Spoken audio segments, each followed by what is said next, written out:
Spring training is less than a month away. The Giants have had a busy and productive offseason, but there are still so many free agents, including several top guys, still unsigned. And so, how much money do the Giants have to spend? Where should they spend that money? Who are the players, I should say, who they may target, and who do I think they should target? All of that next. You are Locked On Giants, your daily San Francisco Giants podcast. Part of the Locked On Podcast Network, your team every day.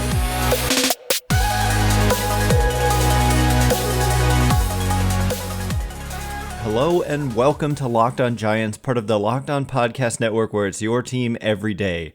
My name is Ben Kaspick, and on the show we provide episodes 3 days a week for now, back to 5 when Pitchers and Catchers Report, which is coming up in mid-February, talking about the San Francisco Giants in a way that's data-driven and rational, but also simple, passionate, and accessible to all. I'm a former contributor for the baseball statistics and analysis websites Beyond the Box Score and Rotographs. I've been podcasting about the Giants since 2015, and I'm a lifelong fan. Thank you for making Locked On Giants your first listen every day. We're free and available wherever you get your podcasts, including YouTube, so check us out there if you have not already, and please hit that subscribe button wherever it is that you're following the show. Today's episode is brought to you by Game Time. Download the Game Time app, create an account, and use code LOCKEDON for $20 off your first purchase. And coming up on today's show, as I said, there's a lot that I want to get into with the Giants having had what I would consider, I don't think it's homerism at all. And,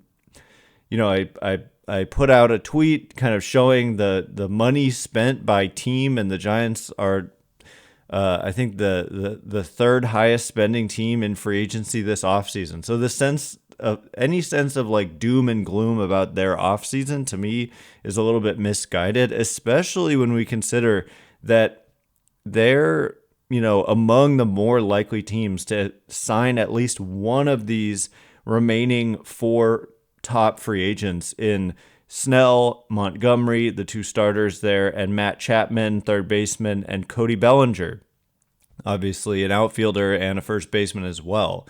And so here's the thing, though. They operate, on a budget. They don't have an unlimited payroll. I think a lot of people will roll their eyes and say, yeah, we know they're cheap. Well, their luxury tax payroll, which we're going to get into what that means and why it's important and what the penalties are for when you start exceeding the luxury tax and why the Giants have historically avoided it. The last time I checked, which was like a week ago, they were 10th in baseball. And so to be in the top 10, I get it. Yeah, you'd rather be like 3rd or something. But again, they're not done necessarily. They could be done, but there are top players still out there. And anyway, we'll get into payroll and luxury tax and all that stuff a little bit later on. But yeah, the Giants have been one of the most active teams. And it's not, some people have pointed this out in years past where like they were among the highest spending teams, but because they had so many players on short-term deals, it was like they were losing players to free agency and then just signing guys with that same money. But this is a little bit of a different case this year because the guys they've lost so far, I mean, Sean Manaea is the biggest fish in terms of, players that they've lost. They did shed the contracts and just the players themselves in the form of Mitch Haniger and Anthony DeSclafani. And in exchange, they got a 2021 AL Cy Young Award winner coming off Tommy John. So I actually just really like the moves that they've made, and I think they've been creative. But I also feel like they I don't want to say better not. I never really like it when we put words like that on a team. But yeah, I mean, if you're a spending customer, you're more than welcome to have that attitude. But I think if they don't continue to make additions, then they have some problems. And, watching over this full Jordan Hicks introductory press conference, something that really stood out to me was Farhan Zaidi commenting on improving the infield defense, which was actually pretty good last year. They were first in the major leagues in outs above average by their infielders, and they were not so good in the outfield. But I think, the subtraction of Haniger and the addition of Jung Hoo Lee, they have improved their outfield defense, in my opinion. But in the infield, Brandon Crawford is a free agent for the first time ever in his career and is very unlikely to be back. And at third base, you've got J.D. Davis kind of penciled in as the starter there. And again, with Crawford being a free agent, unlikely to come back, you've got a rookie in Marco Luciano penciled in there. And so the left side of that defense is the left side of that infield is questionable to me because Davis, he wore down as the season went on. He has historically not been a great defender. I would like to see them make an upgrade at third base because I think you not only need a little bit more proven offense there, but also if you can go out and get a platinum glove type player in Matt Chapman, who's got the Bay Area ties, got the Bob Melvin ties, has Farhan Zaidi ties from their time in Oakland. I get it. There are people who are concerned, myself included. I've been on the fence about Matt Chapman kind of this whole offseason. But when it comes down to it, look, okay, if you could make a trade and get a nice young athletic player who can play third for you, more power to you. But keep in mind, in a trade, you're giving up talent. You're not just giving up money. And when the team is just giving up money, that doesn't hurt in the same way. If you're a fan, you should always want them to spend as opposed to spending in the form of players.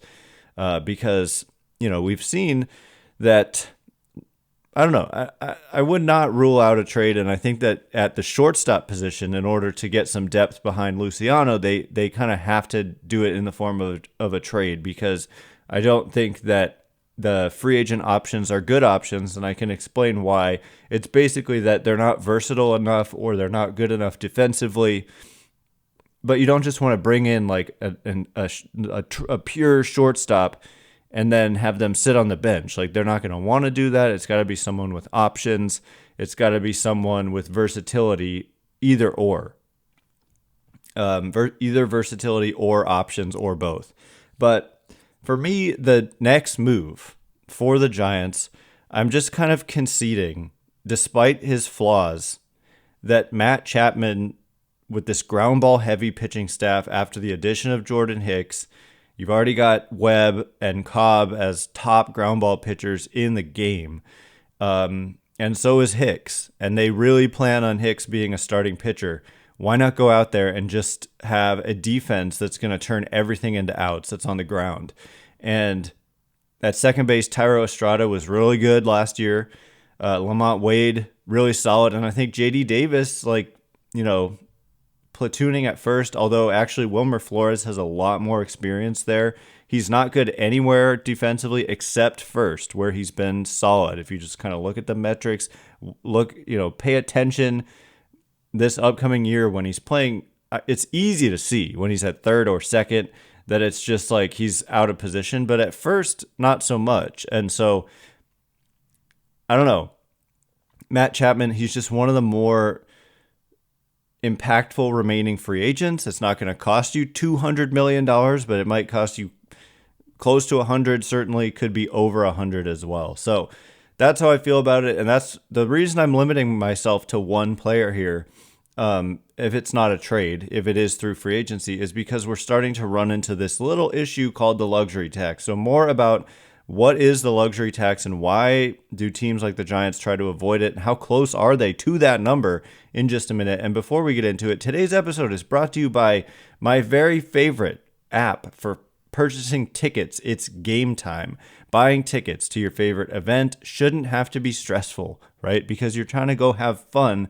Why should the, planning process have to stress you out? Well, it doesn't have to with Game Time. And one of my favorite things as someone who has traveled to numerous baseball kind of road stadiums is the images of seat views that you get with Game Time because, baseball stadiums, they often have multiple levels. And from a two-dimensional map, how the heck am I supposed to know what does the view from the seat really look like?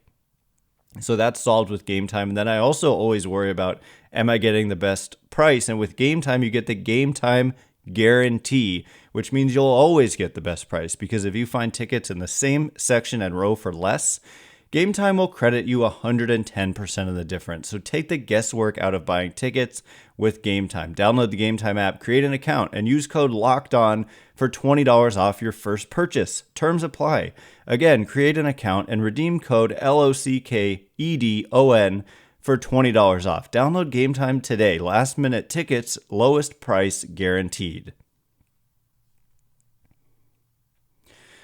All right, here we go. We're going to get into the luxury tax. I think that, this is a misunderstood topic, and it gets misunderstood in so many different ways. And then it's kind of confusing, to be honest. But we're going to break it down. Thanks again for making Locked On Giants your first listen every day. Every Dayers coming up next week. I just have a feeling. That we're going to see some action, as there are a ridiculous number of free agents still unsigned, including 4 Scott Boras clients who are the top 4 players remaining. We did see one big fish come off the board today, and Josh Hader going to the Astros. So good riddance. Get out of the National League. Thank you very much. But with Chapman, Bellinger, Snell, and Montgomery, they're all Boras clients. And at some point, he's got to start moving these guys to some teams, finding these guys some teams. So I think something's got to give, and I would put the Giants up there with anybody in terms of their chances of ending up with at least one of these guys. So, Locked On has launched the first ever national sports 24/7 streaming channel on YouTube, by the way. Locked On Sports Today is here for you 24/7, covering the top sports stories of the day with the local experts of Locked On, plus our national shows covering every league. Go to Locked On Sports Today on YouTube and subscribe to the first ever national sports 24/7 streaming channel. So, the fun topic of the luxury tax. I promise you it actually is interesting and relevant, because there are two different.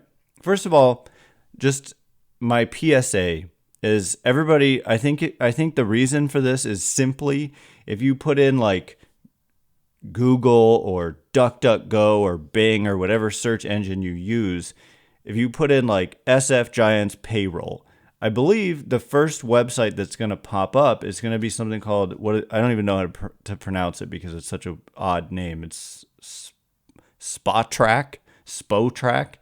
And so therefore people end up using this resource all the time, whereas I have found Roster Resource to be a much better resource, and that is featured exclusively now on Fangraphs. It used to be independent, but then Fangraphs kind of acquired them. And my understanding is that some teams have stopped kind of having this type of system themselves, and they instead just rely on Roster Resource. That's how good of a resource it is. And so enough with this other website that I don't think has as accurate of information. And so on Roster Resource, fangraphs.com, you can find the little Roster Resource tab. There's my little PSA there. I have no skin in the game. I did used to write for Rotographs, which is part of Fangraphs. But anyway, you'll see 2 different numbers. There's the estimated 2024 payroll, and then there's the estimated luxury tax payroll. And for the Giants, they're very different. Their estimated 2024 payroll is $163 million, which alarm bells go off in my head, because that's the number that they have been at every year but last year for the last several years. Last year, it jumped up by $30 million, and you might say, great, they spent $30 more million. However, they received an extra $30 million from the sale of BAMTech to Disney. Each team got about $30 million, or exactly $30 million, as far as I understand it. And so if the Giants don't make any more moves, then you're just looking at a team that, they talk about breaking even or whatever. That would seem to be the number for the break-even point if that happens again, because that's right where they are right now according to Roster Resource. But that is not their luxury tax payroll, and so that's where people get confused, I think, because you're like, what is their payroll? Is it 163 million, or is it what the luxury tax estimate on Roster Resource is, which is 208.4 million? Why are these numbers so different? Well, it's for a few reasons. Number one, the salary for the player that gets calculated into the luxury tax is the average annual value of that player's contract. It is not the particular salary in a given year. And the Giants have this tendency, like with Jung Hoo Lee, they're paying him like $8 million in the first year, and down the road later on, they're going to be paying him like $22 million in the last few years of the deal. And just announced the Jordan Hicks deal. He's paid $6 million in 2024. There is a one-time signing bonus, but then he's paid $12 million for the remaining 3 years. And so they often do this where they kind of kick the money down the road, and in the first year of a player's contract, they end up paying them less. But what gets, for Jordan Hicks, like, the salary for 2024 is $6 million, but the average annual value at 4 years, $44 million, is $11 million. And so that causes these numbers to look bigger than they do when you're just looking at 2024 alone. And so that's part of the reason for the luxury tax number being higher. But the kind of most important other factor is that it also includes estimated player benefits to be paid, which for 2024, the estimate is $17 million. And so that number gets added because the team pays this. It's just not, explicitly going to the salaries of the players. And so it doesn't get like counted in traditional payroll, but it does get counted against the luxury tax payroll. And so with that said, Giants are at it's an estimate right now. We don't find out the final number until after the season, but $208.4 million. And the first threshold, and there are 4 thresholds for 2024. It's been, part of the new CBAs. It's going up every year, and it kind of jumped significantly from where it was before. It was like in the low 200s, and it's jumped now to more of the mid 200s, which is a good thing. It means more spending because there's no penalties until you hit 237 million, according to the luxury tax calculation. So 237 minus 208.4 equals $28.6 million. And so that would be, again, the average annual value of a contract. And so at that amount, the Giants could add any one of the top remaining free agents and still come in below the first luxury tax threshold of $237 million. So I just briefly want to explain. There are 4 thresholds. 237 is the first, and then the next one's 257. Penalties get stiffer there. The next one's 277. Penalties get stiffer there. And the final one is 297, and that's where the stiffest penalties come in. There's also this factor of if you're a first-time payer, which means it doesn't mean it's like your first time ever. It just simply means, did you pay it last year? If you didn't, then you do the next year, you're a first time payer, even if 2 years ago you were paying it, So it gets reset if you ever have 1 year where you get below that first threshold. So anyway, it's not really about the money, I think, so much, because what it would mean, I don't even have the number pulled up because I don't think it's that significant. It's either 15% or 20%. Basically, any dollar spent between 237 million and 257 million would be taxed at, I think, 20%. And so if you spend 10 million above 237, you pay an extra 2 million on top of that. And so that kind of is almost inconsequential given the kind of huge numbers we're already talking about. But the bigger deal is how it affects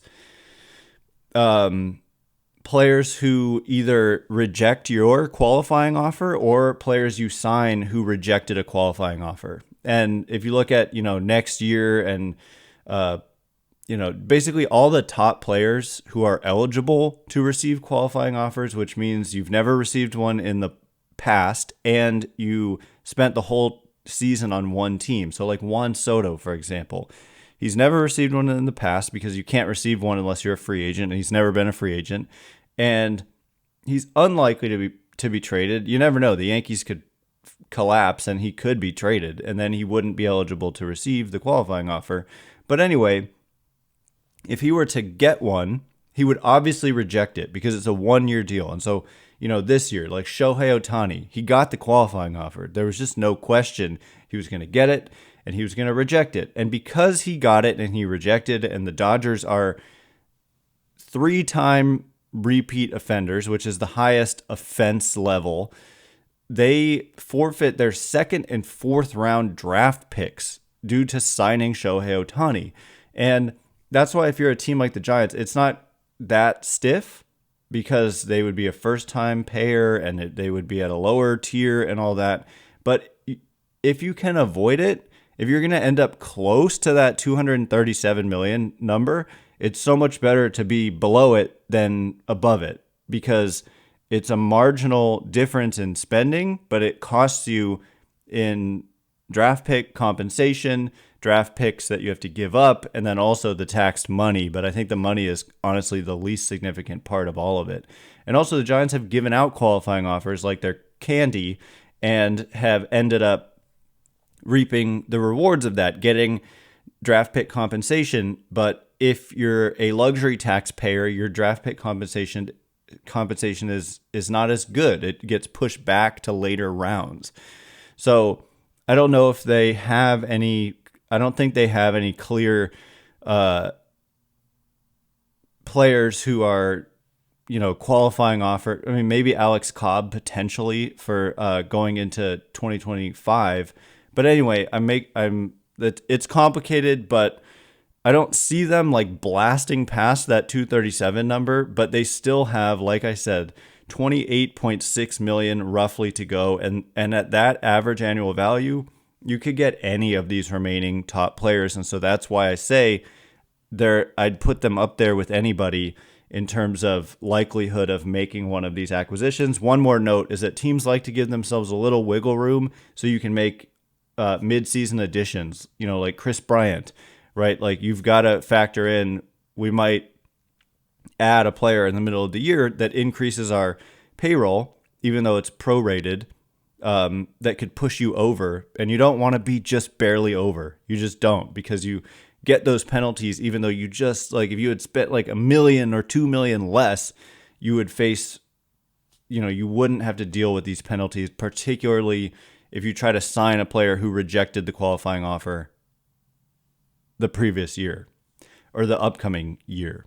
Anyway, so coming up in just a minute, after we've gotten through that finally, I want to take a look at what have the Giants done so far this offseason, kind of grade what they've done, knowing that it's an incomplete because of this unusual offseason in which so many of the top players, even though it was a weak class, are unsigned, which is not at all what it was like last year. So we'll get into it in just a minute. And before we do, today's episode is brought to you by our oh-so-good friends over at FanDuel.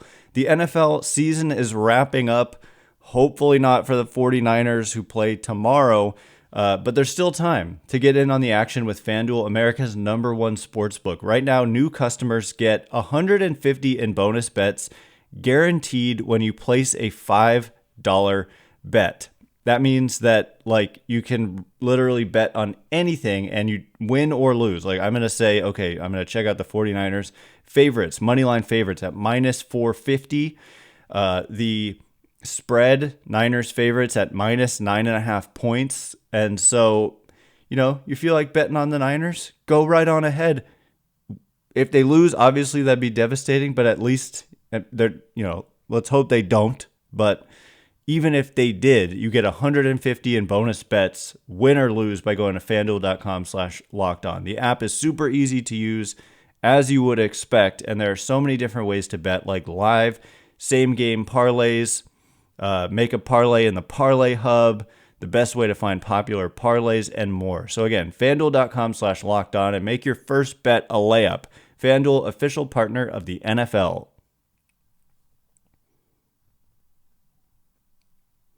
All right, as promised, we're gonna grade the Giants offseason so far, just kind of summarize it so far, because I think it's been super interesting.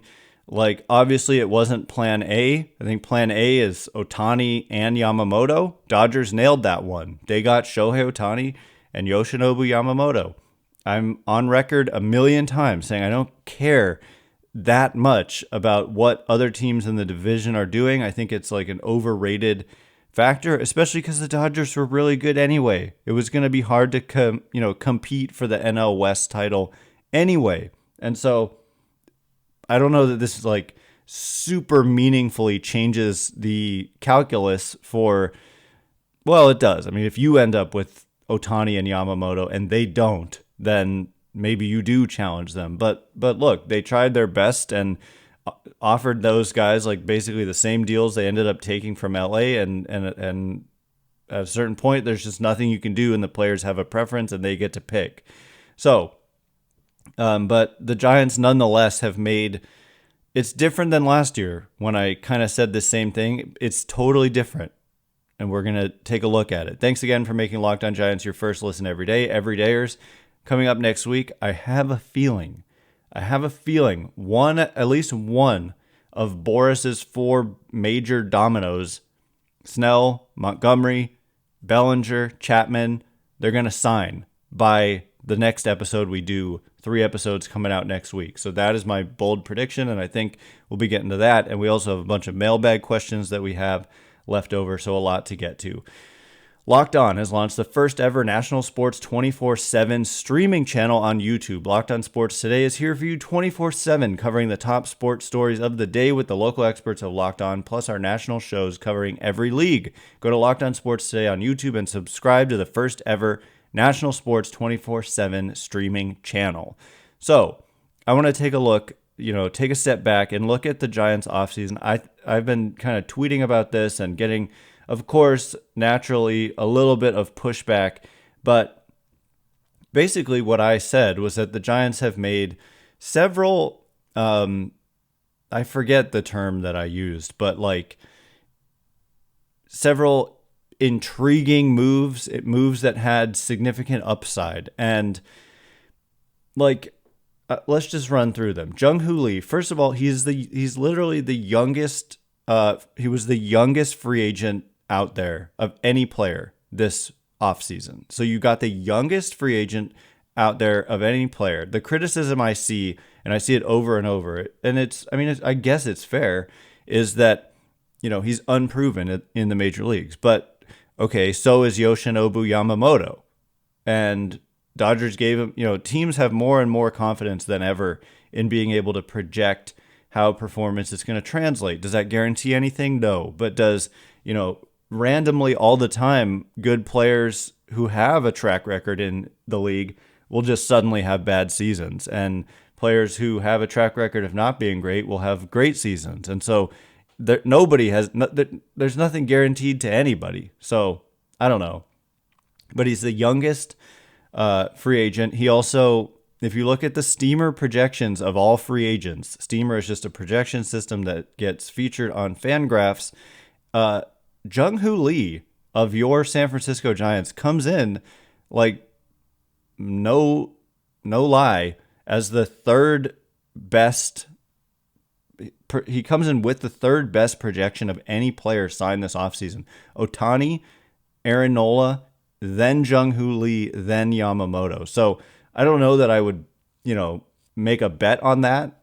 It's really close also with Yamamoto and Jung Hoo Lee, but that's a good thing. 3.5 WAR wins above replacement projection, just projected to hit well, strike out very, very little. Strikeout rate under 10%, projected 291 batting average, which is exceptional in today's game where league average is about 240 for batting average. 354 on base is very healthy.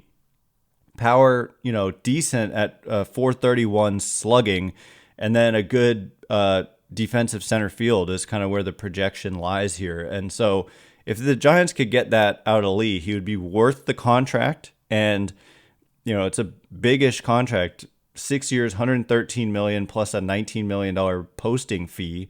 And these kind of numbers would be worth it. And he's so young, you're not buying any decline phase. And that's the same thing they did with Jordan Hicks. You're not buying any decline phase because he's 27. He's also one of the youngest free agents.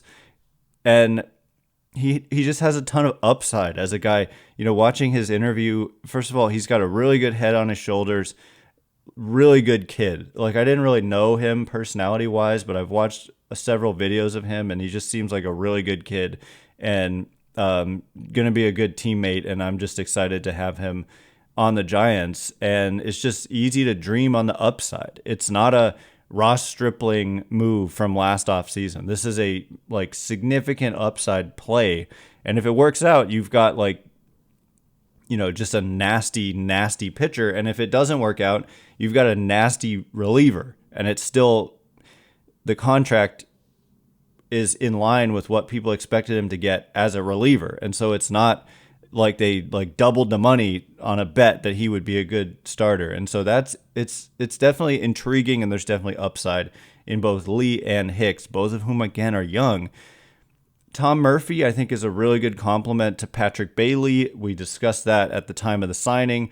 All of these deals for multiple years, by the way. 6-year deal for Lee with an opt-out after 4. A 4-year deal for Hicks, and then a 2-year deal with a club option for a 3rd year for Tom Murphy. And then Robbie Ray with this trade, I think that was such a savvy trade too. The fact that you gave up 2 players, this is how I described it at the time. If you polled Giants fans with just give me a thumbs up, thumbs down, or somewhere in between, or just thumbs up, thumbs down, and you said Mitch Haniger, I think you'd get overwhelming thumbs down. Anthony DeSclafani, I think great 2021, but since then, I think the effect would be that you'd get a thumbs down. And so you gave up those 2 guys and $6 million for those who say the Giants are cheap. They threw in $6 million to sweeten the deal for the Mariners in order to essentially just purchase Robbie Ray. They also gave up talent, but they got a guy who won the Cy Young Award and then had Tommy John surgery. But the upside is just there as a guy who recently won a Cy Young Award. And you gave up 2 players who weren't really prominently in your plans and who fans had soured on, and for legitimate reason. And so Robbie Ray, he can opt out after this season, but will he? I don't know. And it's kind of it doesn't matter. Even if he does, if you look at it that way, you've saved that extra year you would have had to pay Haniger, who looked like such a huge disappointment in year 1. And if Robbie Ray opts in, it doesn't mean he was terrible. It could just mean he didn't throw a ton of innings. He'll be entering his age 33 season, and he's got $50 million guaranteed. So there's definitely a scenario where he pitches well and still doesn't opt out, given that he's going to miss time to start the year. But I still think it's incomplete. I still think they have work to do. If I had to make one free agent splash, it's hard. I'm really, I want to say Blake Snell, but I think that infield defense and Matt Chapman, I don't know. Either one, I would be happy with Snell or Chapman or Montgomery or Bellinger, to be honest. So I don't really care. I just want the Giants to end up with at least one of those guys. But Chapman's kind of my guess. Anyway, that's all the time we have for today. Thanks again for making Locked On Giants your first listen every day. Every dayers next week. As I said, my prediction, one of those 4 at least is going to a team, and maybe it's the Giants. Once again, my name is Ben Kaspick. Check me out on Twitter at Ben Kaspick, Kaspick. If you like this show, please consider rating it or leaving a review. It helps me out a lot, so thanks in advance. And thank you to everyone who's done so already. Can't wait to be with you again 3 times next week. Thanks again for listening. You are now Locked On Giants.